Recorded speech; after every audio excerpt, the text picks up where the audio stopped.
अपने next part की तैयारी करते हैं। फर्स्ट पार्ट में आपने इसका इंट्रोडक्शन पढ़ लिया था कि भौतिकी क्या है, कैसे वर्क करती है, इसके अंदर कितने फंक्शंस आते हैं, कितने इसके सब्जेक्ट्स आते हैं, कितने पार्ट्स में इसको हम डिवाइड करते हैं। तो अब हम पढ़ेंगे कि जो भी इस चैप्टर का नाम है मात्रक व मापन, इसमें मात्रक क्या होता है। ठीक है, इससे पहले हमने भौतिक राशियों के बारे में पढ़ा था। भौतिक राशियां आप अच्छे से पढ़ चुके हो कि भौतिक राशियां दो प्रकार की होती हैं, मूल भौतिक राशियां एंड व्युत्पन्न भौतिक राशियां। मूल भौतिक राशियों का संबंध किसी भी चीज से नहीं होता है, वो खुद ही इंडिपेंडेंट होती हैं, जबकि व्युत्पन्न भौतिक राशियां होती हैं वो डिपेंडेंसी दिखाती हैं और मूल भौतिक राशियों पर ही वो डिपेंडेंट होती हैं। तो व्युत्पन्न भौतिक राशियों की बात हो चुकी है। अब इसके बाद नेक्स्ट टॉपिक हम पढ़ते हैं मात्रक। ठीक है, तो इसे इंग्लिश में हम बोलते हैं यूनिट। अब मात्रक किसे कहते हैं, कितने प्रकार के होते हैं, इसे बताने से पहले मैं आपको एक छोटी सी चीज समझा देती हूँ कि यदि आपने अपने मार्केट से बुक परचेज कर ली है तो कुछ टॉपिक ऊपर नीचे आपके हो सकते हैं। ठीक है, बट सारे टॉपिक इसके कवर होंगे आपके, तो आपको घबराने की जरूरत नहीं है कि यह टॉपिक ऊपर नीचे कैसे हो गया। जब भी यदि आपको लगता है कि कोई टॉपिक इसका स्किप हो गया है बाय डिफॉल्ट, तो आप मुझे इसके लिए मैसेज कर सकते हो।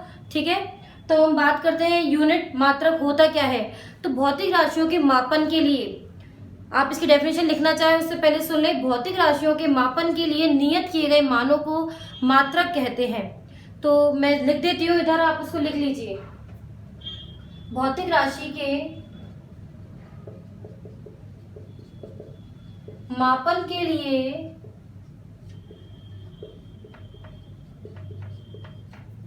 नियत किए गए मानों को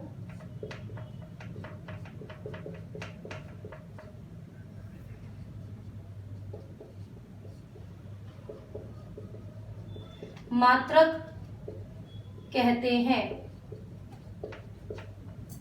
भौतिक राशि के मापन के लिए नियत किए गए मानों को मात्रक कहते हैं। अब हम पढ़ेंगे मात्रकों की पद्धति।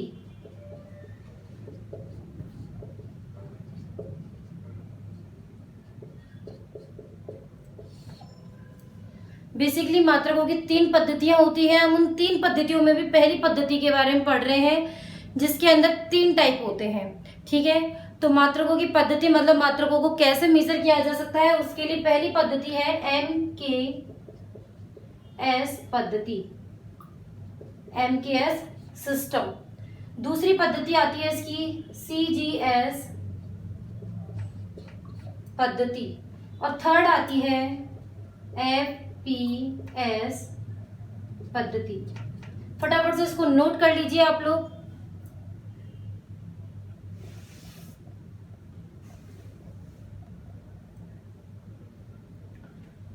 नोट कर लिया होगा। तो हम इस पद्धति के बारे में बात करते हैं। M से बनता है मीटर, K से बनता है किलोग्राम, S से बनता है सेकंड। तो इसके लिए हम क्या लिखेंगे, ऐसी पद्धति जिसमें लंबाई को मीटर में, द्रव्यमान को किलोग्राम में, समय को सेकंड में मापा जाए पद्धति MKS पद्धति कहलाती है। लिख रहे हैं जो स्टूडेंट, उनके लिए मैं वापस रिपीट कर रही हूँ। ऐसी पद्धति जिसमें लंबाई को मीटर में, द्रव्यमान को किलोग्राम में, समय को सेकंड में मापा जाता है, MKS पद्धति कहलाती है। सेकंड पद्धति है इसकी CGS पद्धति। C का मतलब होता है सेंटीमीटर, G का मतलब होता है ग्राम, S का मतलब होता है सेकंड। तो ऐसी पद्धति जिसमें मीटर को सेंटीमीटर में, द्रव्यमान को ग्राम में, समय को सेकंड में मापा जाए वह पद्धति CGS पद्धति कहलाती है। थर्ड की यदि बात करें FPS पद्धति, तो F का मतलब होता है फुट, P का मतलब होता है पाउंड, S का मतलब होता है सेकंड। तो बच्चों इसके लिए भी आप लिख सकते हो, ऐसी पद्धति जिसमें लंबाई को फुट में, द्रव्यमान को पाउंड में, समय को सेकंड में मापा जाता है, FPS पद्धति कहलाती है। बेसिकली यदि मैं आपको बात बताऊं तो FPS जो पद्धति है ब्रिटिश पद्धति भी है। ब्रिटिश पद्धति कैसे, जब हम केक आता है मार्केट में, तो कैसे आता है 1 पाउंड 2 पाउंड, तो उस जगह अपन क्या यूज में लेते हैं, पाउंड द्रव्यमान के लिए। तो जो ये पद्धति है ये एफपीएस पद्धति ब्रिटिश पद्धति कहलाती है। ठीक है, इसे आप उतार लीजिए।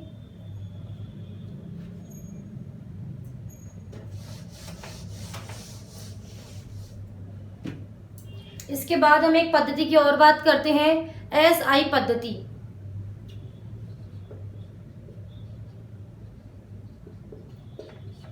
ये क्या है, ये है स्टैंडर्ड इंटरनेशनल। एसआई पद्धति को जो पूरे वर्ड में हम बोलेंगे तो स्टैंडर्ड इंटरनेशनल पद्धति होती है। इसका मतलब होता है कि पूरे ऑल ओवर इंटरनेशनल में, कि जिसको भी हम एक ही इकाई के रूप में जान सके, स्टैंडर्ड इंटरनेशनल कहते हैं। कहने का मतलब ये है कि यदि कोई मीटर है, किलोग्राम है, सेकंड है, अगर ये मेजरमेंट किया जा रहा है तो ये ऑल ओवर इंटरनेशनल एक ही नाम से किया जाएगा। इसके अंदर सबसे बड़ी बात यह है कि ये एमकेएस पद्धति से ही रिलेटेड है। ज्यादातर एमकेएस पद्धति में जो मात्रक अपन यूज में लेते हैं वही एसआई पद्धति में यूज में लेते हैं। सेकंड जो होता है कि साइंटिस्ट के नेम के आधार पर भी इन्हें यूज में लिया जाता है। कैसे, जैसे बल होता है फोर्स का अगर हम यूनिट बनाए तो कुछ और बनेगा, लेकिन बेसिकली इसकी जो खोज है वो किसने की थी, न्यूटन ने करी थी। तो इसकी जो यूनिट होती है वो क्या हो जाती है, न्यूटन। कितने फोर्स बल लगा या कितने न्यूटन बल लगा, 5 न्यूटन बल लगा, 6 न्यूटन बल लगा। ठीक है, तो न्यूटन आता है इसकी इकाई के रूप में। ठीक है, तो इसे आप उतार सकते हैं। और यदि आप उसको लिखना चाहते हैं तो लिखिए, एसआई पद्धति के अंदर लिखिए, यह पद्धति एमकेएस पद्धति का ही एक रूप है। यह एमकेएस पद्धति का ही एक रूप है। 1960 में अंतरराष्ट्रीय माप तथा बाट की सामान्य भाषा ने मात्रकों की इस अंतरराष्ट्रीय पद्धति का नामकरण किया। ठीक है, ये हो गया। अब इसके बाद हम बात करते हैं कुछ मूल मात्रकों की। ठीक है, मैंने आपको बताया था कि आपको कुछ मूल मात्रक याद करने हैं, तो मूल मात्रकों की बात करते हैं। बुक आप लोगों ने ले ली होगी।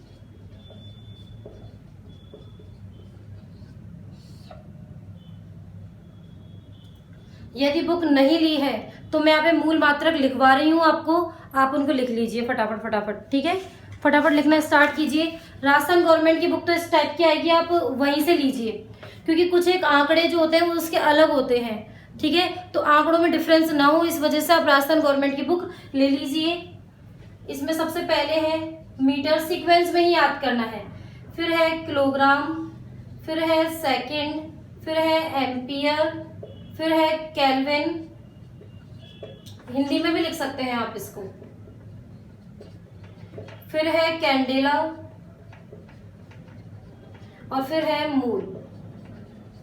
पहले तो ये जो 7 है इनको लिख लीजिए, metre, kilogram, second, ampere, kelvin, candela और मूल।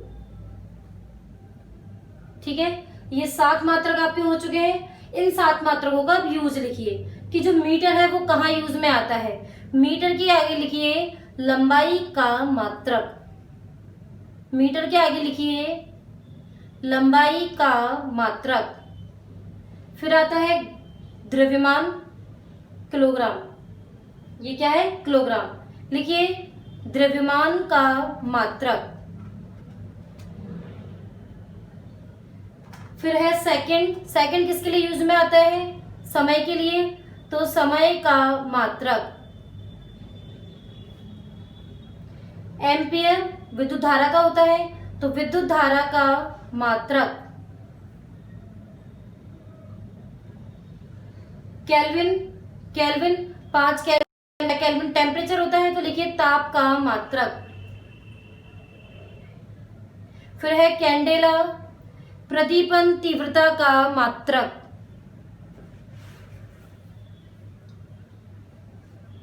प्रदीपन तीव्रता का मात्रक। और मोल, ये तो आप केमिस्ट्री में पढ़ते रहते हो। और यदि मैं मोल की बात करूं तो मोल केमिस्ट्री में हम पढ़ चुके हैं, पदार्थ की मात्रा का जो होता है मापन होता है।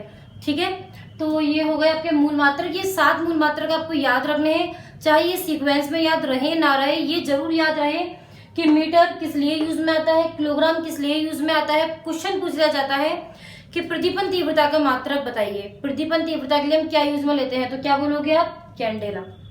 ठीक है, ताप के लिए क्या यूज में लेते हैं, केल्विन लेते हैं। तो ये मूल मात्रक है। ठीक है, तो अब हम मेन टॉपिक इसका पढ़ते हैं, विमा। ठीक है, ध्यान देना है थोड़ा इसके ऊपर। विमा, पहला क्वेश्चन कि विमा क्या होता है।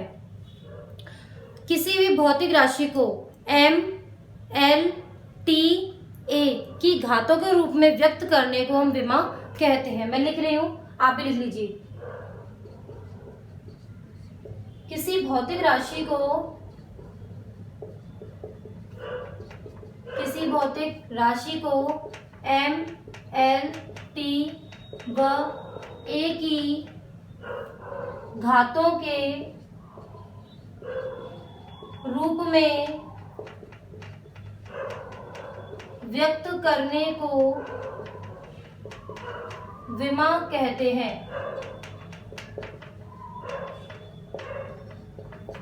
ठीक है, हो गया ये। अब ये बात आती है कि एम एल टी ए है क्या, एम एल टी ए ये होते क्या है। ठीक है, तो मास, एम का मतलब होता है मास, एल, एल का मतलब होता है लेंथ, टी, टी का मतलब होता है टाइम, ए, ए का मतलब होता है एम्पियर। तो ये तो हो गया द्रव्यमान, लंबाई, समय, धारा, कि किसी भी भौतिक राशि को हम इन 4 चीजों के रूप में ही व्यक्त करते हैं, इनके ऊपर पावर लगा दी जाती है। ठीक है, तो 4 चीजें कौन कौन सी हो गई, एम, एल, टी, ए, द्रव्यमान, लंबाई, समय, धारा। ठीक है, इनके ऊपर हम घाते लगाते हैं। अब सबसे पहले विमा को लिखने के तरीके होते हैं कुछ। पहला तरीका, आप लिखना चाहते हो तो लिखिए, विमा लिखने के लिए महत्वपूर्ण बातें, विमा लिखने के लिए महत्वपूर्ण बातें। पहली, एम एल टी ए को हमेशा, एम एल टी ए को हमेशा कैपिटल लेटर्स में ही लिखा जाता है, बड़े अक्षरों में ही लिखा जाता है। सेकंड, इनके मध्य में कभी भी कॉमा का उपयोग नहीं किया जाता है। थर्ड लिखिए, इन्हें लिखने के बाद एक बड़े ब्रैकेट में बंद कर दिया जाता है।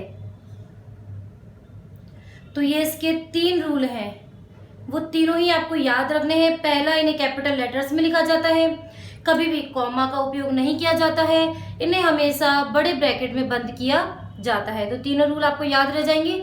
तो अब मैं इनको बनाने की टेक्निक्स आपको बताती हूँ।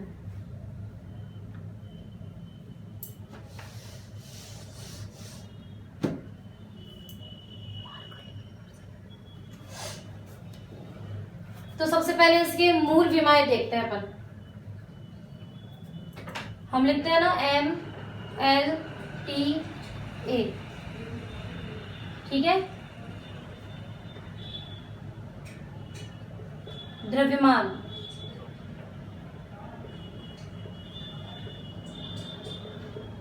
लंबाई, इसको लिखते जाओ। और एक बात और सुनो कि आप जो ये प्रॉपर हिंदी मीडियम में नहीं पढ़ सकते हमें हिंदी और इंग्लिश दोनों मीडियम को मिक्स करके ही पढ़ना होगा, क्योंकि ये साइंस है और साइंस में जो आपको आगे फैसिलिटीज मिलने वाली है वो सिर्फ इंग्लिश मीडियम के स्टूडेंट्स को ही मिलने वाली है। हिंदी मीडियम के स्टूडेंट्स पीछे रह जाते हैं, ठीक है। और मुझे भी मेरी टंग की वजह से प्रॉब्लम है थोड़ा सा कि मैं प्रॉपर हिंदी नहीं यूज कर पाऊंगी साइंस के अंदर। कुछ वर्ड आपको इंग्लिश के याद करने ही पड़ेंगे, जितनी कोशिश हो सकेगी मैं हिंदी में ही आपको लिखवाऊंगी ये। बट यदि कभी कोई इंग्लिश वर्ड आ भी जाता है तो यदि आपको पता नहीं हो तो आप मेरे से पूछ सकते हो, ठीक है। हो गया। उसके बाद देखिए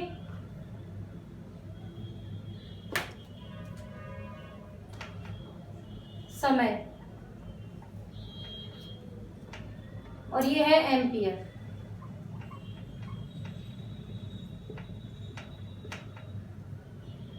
ये 4 मूल विमाएं हैं फंडामेंटल। MLTA के रूप में लिखना है तो द्रव्यमान जब आएगा तो M1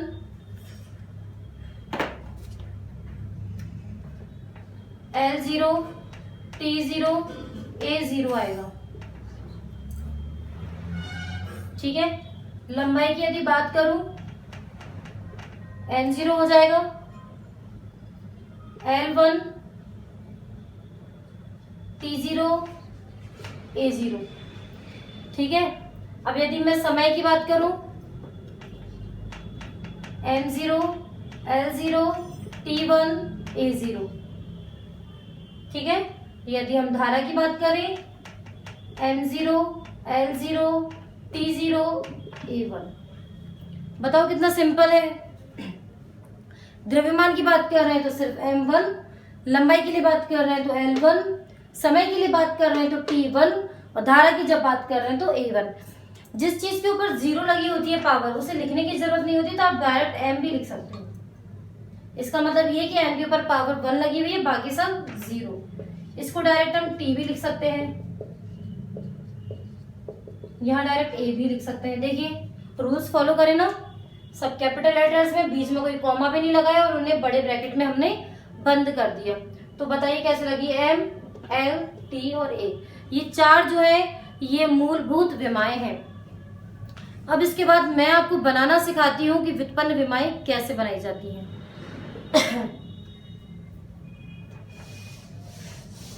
इसके साथ ही आपको आज का होमवर्क भी मिलेगा, ठीक है। इसका आज का आपको होमवर्क भी मिलेगा, तो आप देखते रहिए।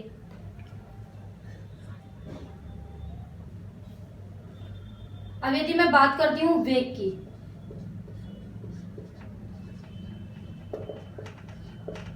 वेलोसिटी क्या होता है।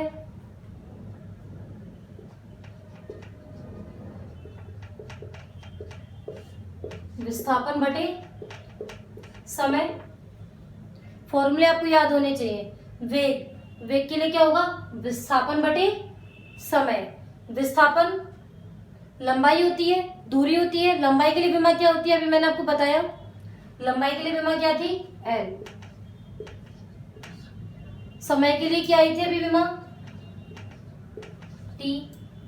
तो क्या होगा बच्चों बताओ, LT-1, ठीक है। जब ये वीडियोस आपको समझ में आ जाए, विमा बनाना समझ में आ जाए, तो आप मेरी पहली वीडियोस को देखना। उसके अंदर मैंने आपको जो IIT PMT के लिए फाउंडेशन की वीडियो बनाई हुई है ना, उन वीडियोस को आप देखना एक बार। उन वीडियोस में विमाओं के लिए मैंने बहुत सारे क्वेश्चंस दिए हुए हैं, उन पे न्यूमेरिकल्स कैसे आते हैं वो भी समझाया हुआ है। लेकिन वो कब समझ में आएगा आपको, जब आपको ये समझ में आएगा, ठीक है। तो जो बच्चे फाउंडेशन की तैयारी कर रहे हैं, उनका 11th का जो फाउंडेशन है वो वीक है, वो भी वीडियोस को देख सकते हैं। तो आपको तो शेयर करना है ऐसे बच्चों को जो IIT PMT की तैयारी कर रहे हैं, ठीक है। LT-1 ये हो गया कंप्लीट। इसके बाद हम नेक्स्ट देखते हैं त्वरण, एक्सीलरेशन।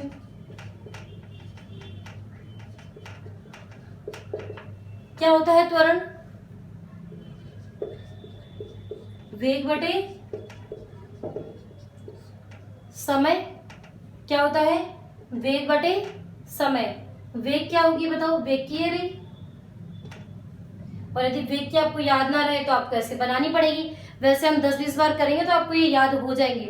तो वेग के लिए हम क्या लिखेंगे, LT-1 समय की क्या है t, ऊपर लेके जाओ l t माइनस 1 तो पहले ही है, ये भी t ऊपर जाएगा तो t माइनस 1 हो जाएगा। कितना हुआ ये l t माइनस 2। बताओ कोई प्रॉब्लम? कोई प्रॉब्लम नहीं। नेक्स्ट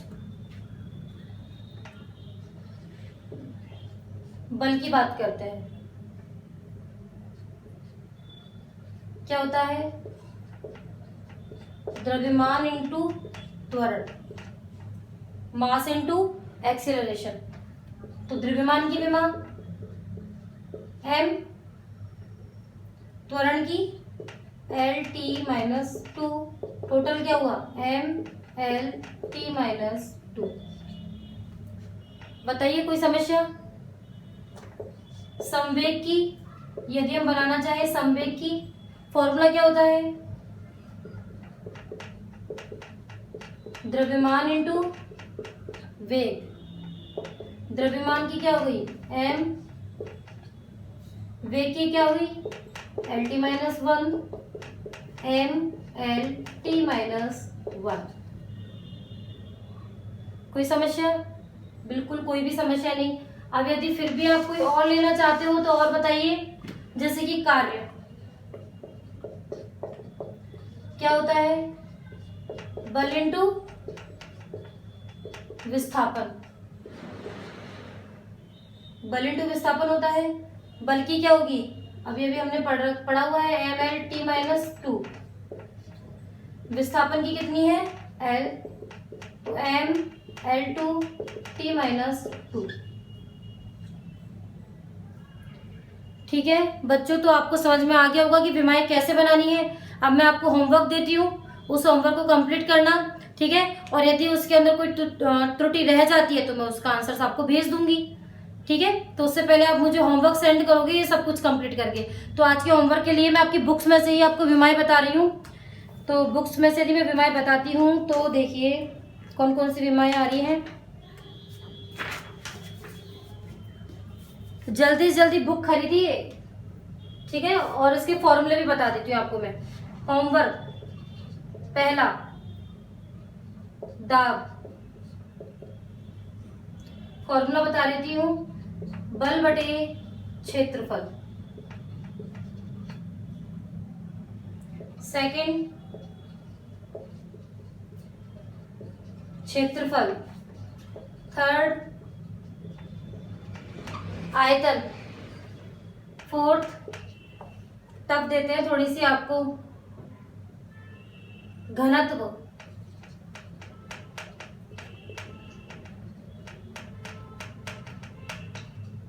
द्रव्यमान बटे आयतन। और फिर उसके बाद नेक्स्ट मैं आपको दे देती हूं आवेग।